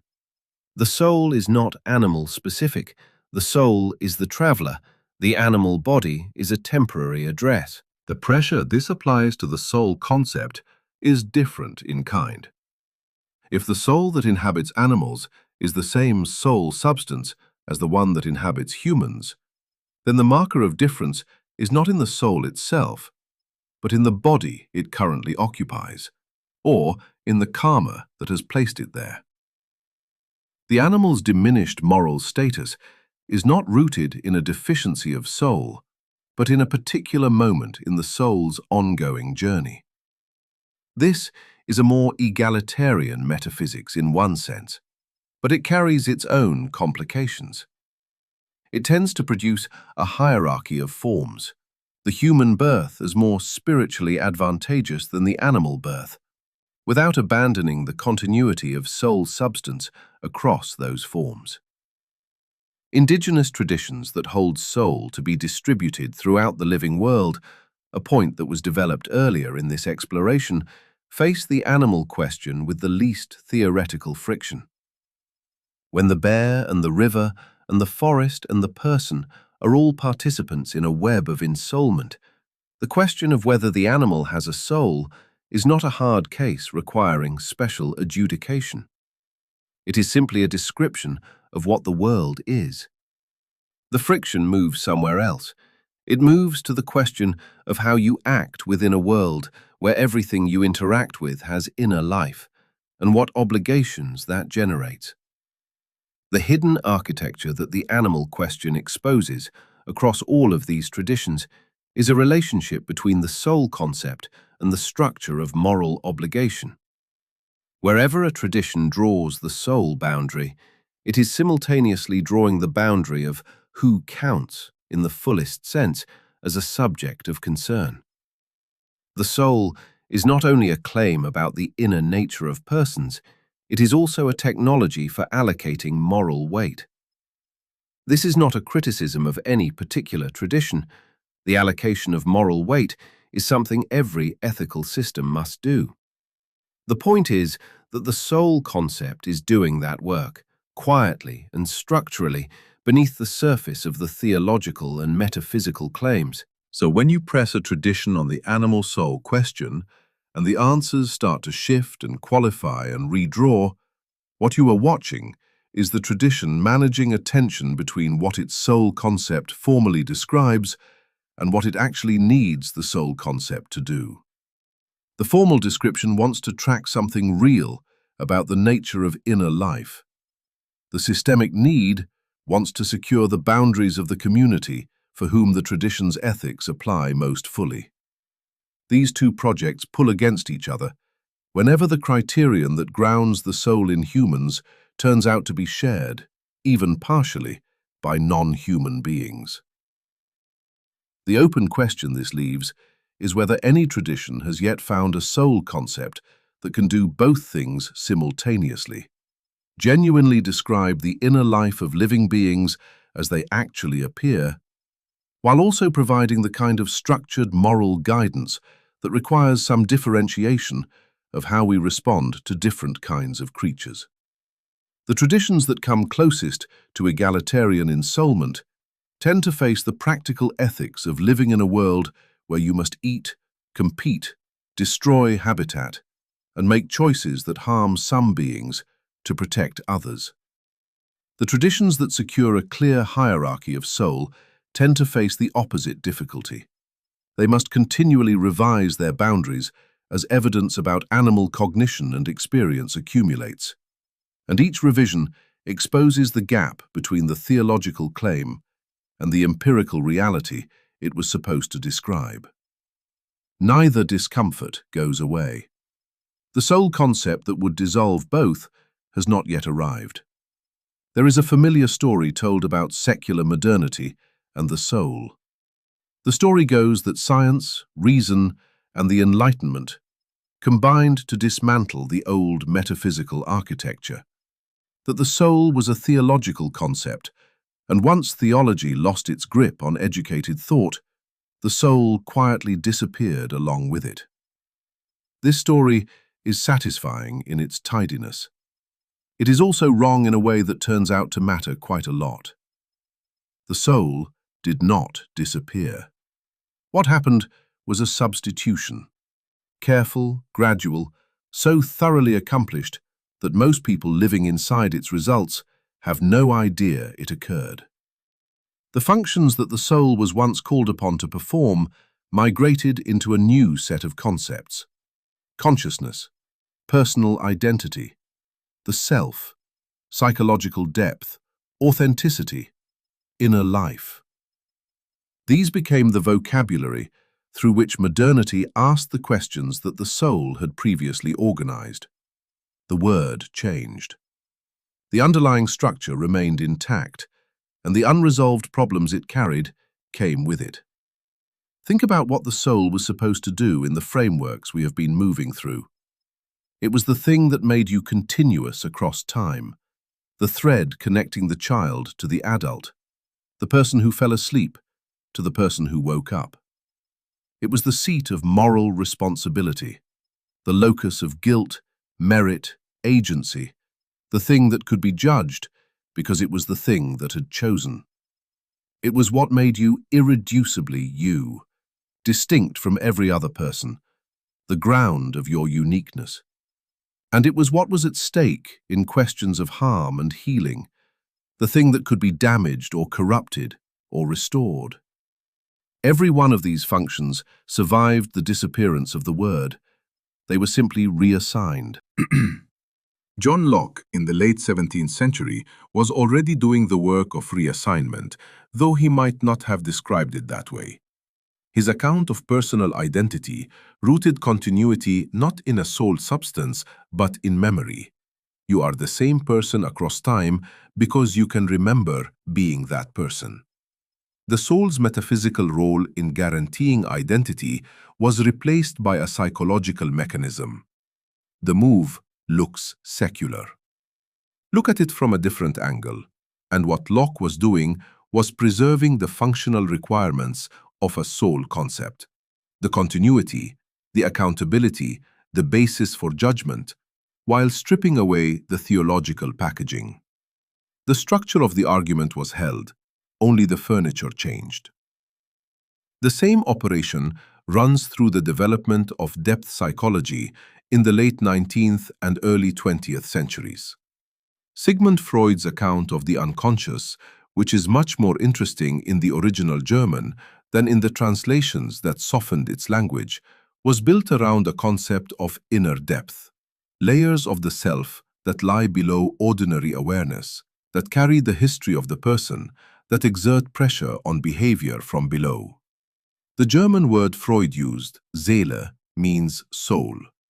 The English translators consistently rendered it as mind or mental apparatus, a choice that has shaped how his work has been received for over a century. What Freud was describing, whatever you think of his specific claims, was a layered interior reality that determined the moral and psychological condition of the person, which is exactly the work the soul had been doing for several thousand years before him. The concept of authenticity carries its own version of the soul's hidden structure. When you describe someone as living authentically or betraying their authentic self, you are invoking a distinction between a real inner person, a true version of the self that exists beneath the performances and adaptations, and the surface behavior that may or may not express it. This is a secularized soul. The idea that there is something inside you that constitutes who you really are, that can be honored or violated, expressed or suppressed, is the soul concept running under different management. The moral urgency attached to it, the sense that living inauthentically is not just a mistake but a kind of self-betrayal, carries the weight of what earlier frameworks would have called damage to the soul. Consciousness is the point at which the substitution becomes philosophically sharpest. The hard problem of consciousness, why there is subjective experience at all, why physical processes give rise to something it is like to be the organism undergoing them, is precisely the problem the soul was invoked to solve. The soul was the explanation for why you are not simply a mechanism, why there is an inside to your experience, why the lights are on. When philosophers and neuroscientists argue today about whether consciousness can be fully explained by brain function, whether it is reducible to physical processes or involves something that resists reduction, they are conducting the same argument that Plato and Aristotle began, in a different register, with different instruments, arriving at the same unresolved edge. The word soul does not appear in most of these conversations. The question it was answering does. The migration carried the unresolved problems with it, and this is where the substitution reveals its limits.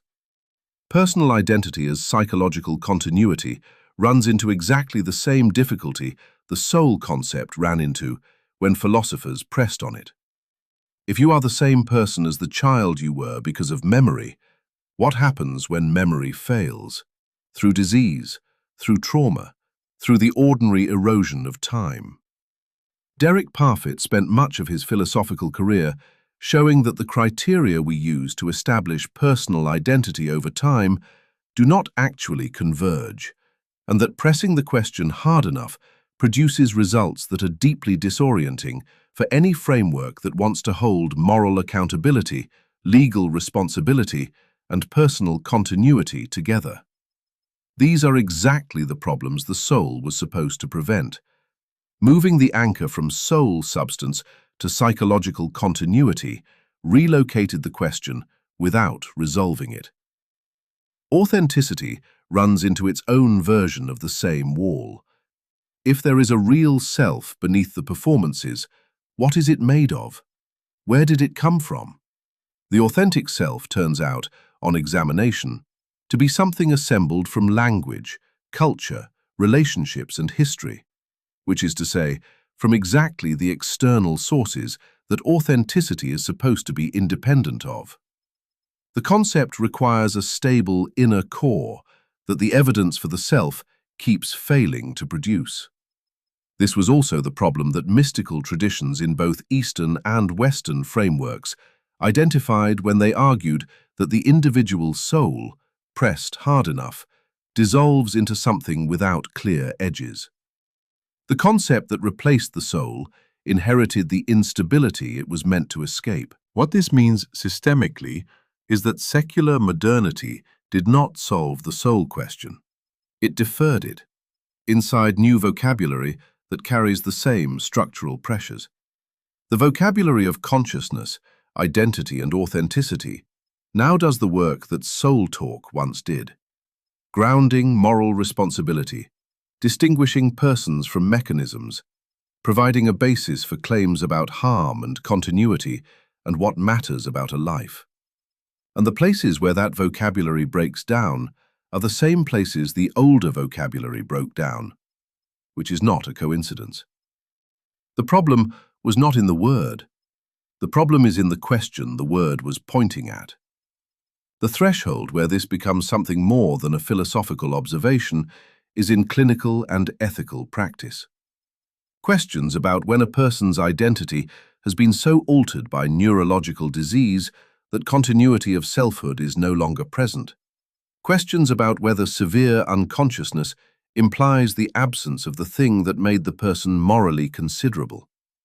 Questions about whether an artificial system that exhibits the full behavioral profile of consciousness deserves the protections once reserved for beings with souls. These are soul questions. They are being answered right now, in hospitals and courts and laboratories, by people who would never use that word, operating inside frameworks that inherited the soul's functions without inheriting its name. The answers they reach will carry the same weight and the same consequences as the theological answers that preceded them. Declare a soul immortal, and you have not solved a problem. You have created 3 new ones, and each of them is harder than the one you thought you were escaping. The first is memory. This one surfaces almost immediately if you sit with it. Survival after death is supposed to mean that you survive, not that something survives, not that some residue of your existence persists in an abstract sense, but that the specific person who is reading these words or listening to this voice continues in some form after the body stops. For that to be true, continuity has to be maintained across the threshold of death. And what does continuity require? Memory is the most obvious candidate. You are, in some meaningful sense, the accumulation of what you have experienced and remembered. The child, the adolescent, the adult, what makes them the same person is the thread of memory running through them, the ability of the adult to claim the child's experiences as her own. So imagine the soul crossing into whatever comes after. Without memory intact, what exactly has survived? A soul stripped of its memories is not obviously you. It is something with your metaphysical address, but none of your furniture. The traditions that assert immortality have to answer this, and most of them do, though rarely in their formal doctrines. They tend to answer it in their imaginative literature, in their art, in the questions ordinary people actually ask when a loved one dies. Will she know me? Will he remember? These are not peripheral anxieties. They are pointing directly at the conceptual load that immortality is required to carry. The paradox here is precise. The soul is declared immortal precisely to preserve something, some irreducible core of the person that cannot be extinguished. But the more carefully you specify what that something is, the more it turns out to depend on properties, memory, character, the particular texture of a life that are entangled with the body, with the brain, with the contingent history of a specific existence. The soul, as a thin metaphysical kernel, separable from all of that, is perhaps genuinely immortal. It is also no longer obviously the thing you were trying to save. Dante resolved this in one direction.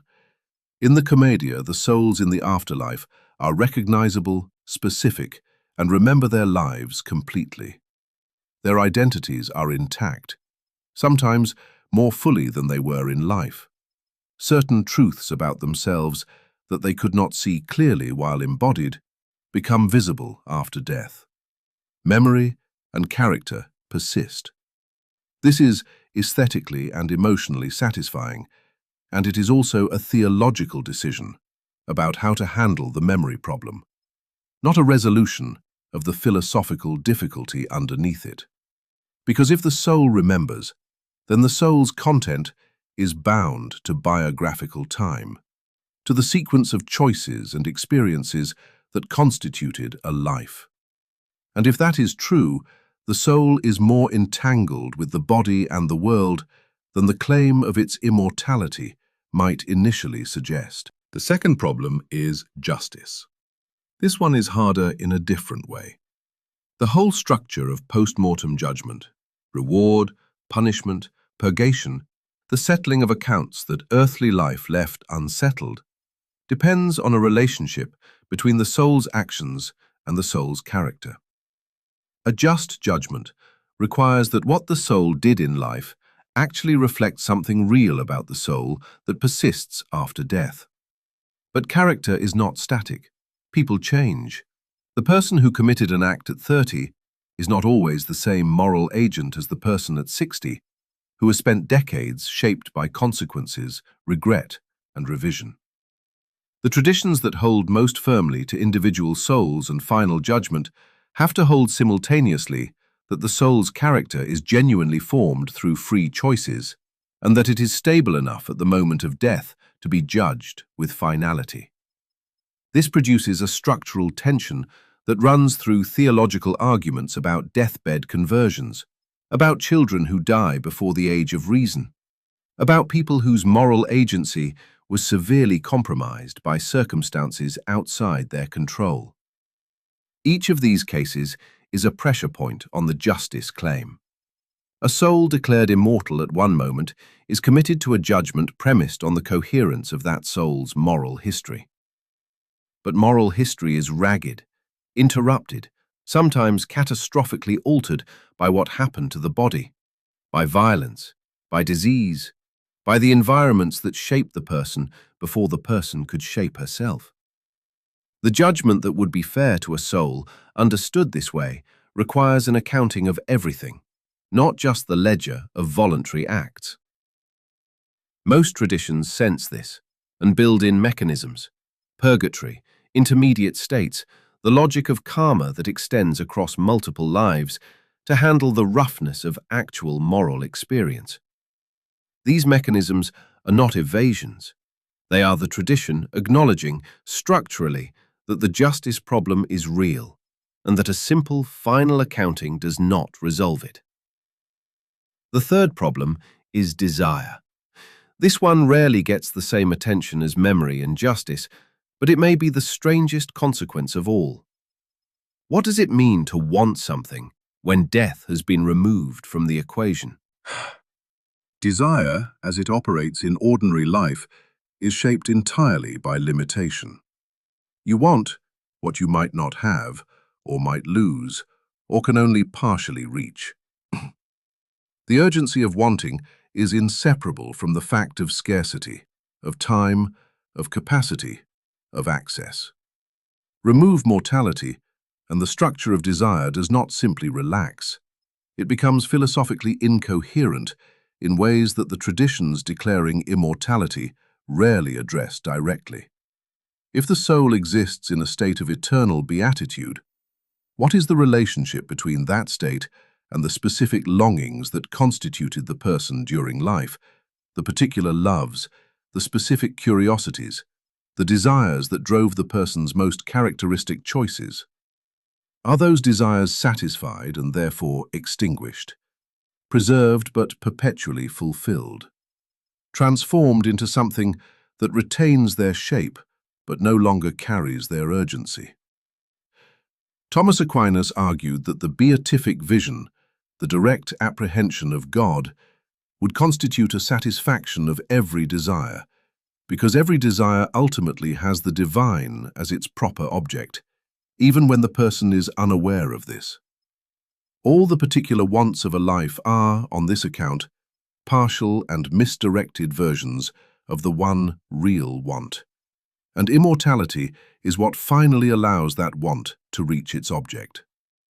This is intellectually coherent and extraordinarily demanding. It requires that the specific loves of a life, the person you grieved, the work you cared about, the particular textures of experience that made your life yours, are best understood as approximations of something they were always pointing toward. The soul that survives is finally at home in a way it never was during life. The cost of this resolution is that the particular life, in its specificity, is retrospectively revealed as a kind of longing for something it could never quite name. The paradox that holds all three problems together is this. The declaration of immortality is made in order to preserve something valuable about the person. Memory, justice, and desire are the conditions under which the person's value was generated and expressed. Immortality, in freeing the soul from the body and from time, threatens to sever it from exactly those conditions. The soul that persists must be continuous enough with the living person to be the same being, and different enough from the living person to have survived what the living person could not. Threading that needle is the central challenge of every doctrine of immortality, and the traditions that are most explicit about it tend to produce the most elaborate and beautiful solutions. Solutions that are, in every case, still partial. What this means for you specifically is a question worth sitting with. If you hold some version of the belief that the soul survives death, even informally, even as a hope rather than a conviction, then you are implicitly committed to a position on memory, on justice, and on what happens to the particular desires that have shaped your life. Those are not addenda to the soul question, they are the soul question made concrete. And if you do not hold that belief, you are still operating inside the functional equivalent of the same structure. The concepts of personal identity, moral accountability, and what makes a life meaningful are organized around the same pressure points. The problems immortality inherits are problems that mortality does not dissolve. It simply relocates them. The hardest version of this question is not the one most people ask. Most people ask whether the soul exists. That question is real, but it sits at a distance from you. It can be debated, deferred, handed to tradition or science or philosophy without ever requiring anything personally. The harder version is the one that brings the question all the way in. What would it mean for you, specifically, if it did? What would follow from that? What would you owe or be owed? What would change about how you understand the life you are actually living? That question does not get asked often, and there is a reason for that. It costs something to ask it seriously. It does not let you stay in the observer position. We have moved through a great deal of territory to get here. The soul as multiple and layered, distributed across living systems rather than sealed inside an individual. The split between soul as substance and soul as process, and how that split has never closed.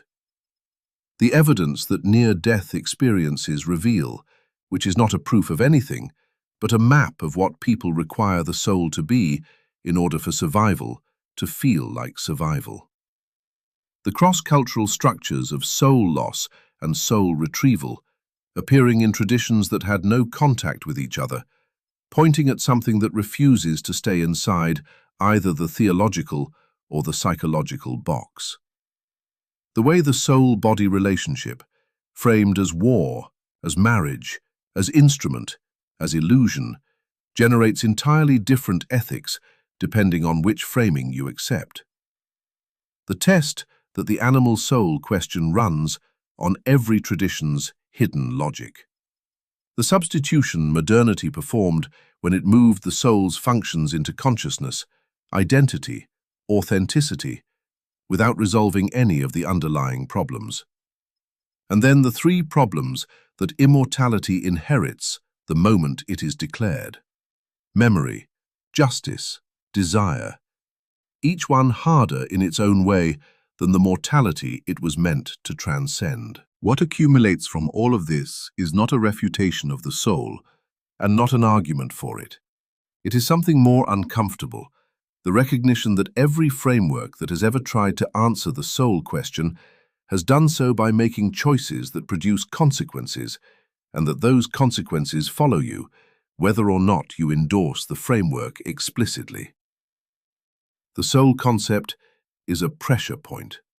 Everything it touches becomes more difficult and more specific. If the soul is what makes you continuous across time, then you are committed to an account of what that continuity actually consists of. And every account that has ever been proposed runs into cases where the continuity fractures, where the thread becomes impossible to trace. If the soul is what grounds moral responsibility, then you are committed to a claim about what the soul actually was doing during the moments of choice. And the more honestly you look at those moments, the more entangled the soul turns out to be with history, circumstance, and everything the individual did not choose. If the soul is immortal, it must carry enough of the living person to be the same being, while surviving everything the living person was inseparable from.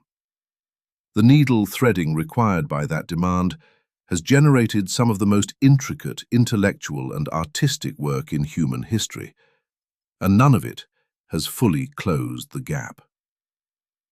The soul that can be lost or stolen, the soul that requires retrieval rituals across cultures that never met each other, that cross-cultural structure is not resolved by pointing to psychology or to theology.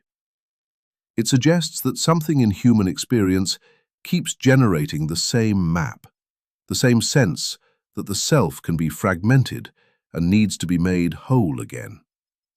Whether you read that as evidence for a metaphysical reality or as evidence of a persistent psychological structure is itself a choice that reveals what you are already committed to believing about the relationship between inner experience and outer fact. The animal soul question exposed the hidden architecture of every tradition's claims about what the soul is for. And what it exposed, again and again, is that the soul is not just a description of something you have. It is a justification for how you treat things. Deny souls to animals, and a certain ethics follows. Grant them souls, and an entirely different set of obligations opens up. The soul question was never only about metaphysics. It was always also about who gets to count and why. Secular modernity did not escape this. It carried the same architecture forward under new names, and the places where consciousness theory and personal identity theory break down are precisely the places where the old soul concept broke down. The problem was not in the word. The problem belongs to the question. So here is where that leaves you, specifically tonight. You are carrying some version of this. Everyone does. It may be a formal belief, inherited or chosen. It may be a residue of something you were taught and never fully sorted out. It may be the secular vocabulary of identity and authenticity and what makes a life matter, which is the soul's structure, running without its name. Whatever form it takes, it is organized around the same pressure points. What makes you continuous across time? What you are accountable for? What it would mean for the things you have wanted and lost and loved to have been more than a sequence of events that terminated. These are not questions that resolve cleanly. Every tradition that has pressed them seriously has arrived at partial answers, beautiful in their detail, honest in their incompleteness. The question of whether the soul exists may be unanswerable in any final sense. The question of what you are betting on when you live as though something about you persists, that question is already being answered by the way you actually live. You do not need a doctrine for that. You just need to notice what you are already assuming. Good night.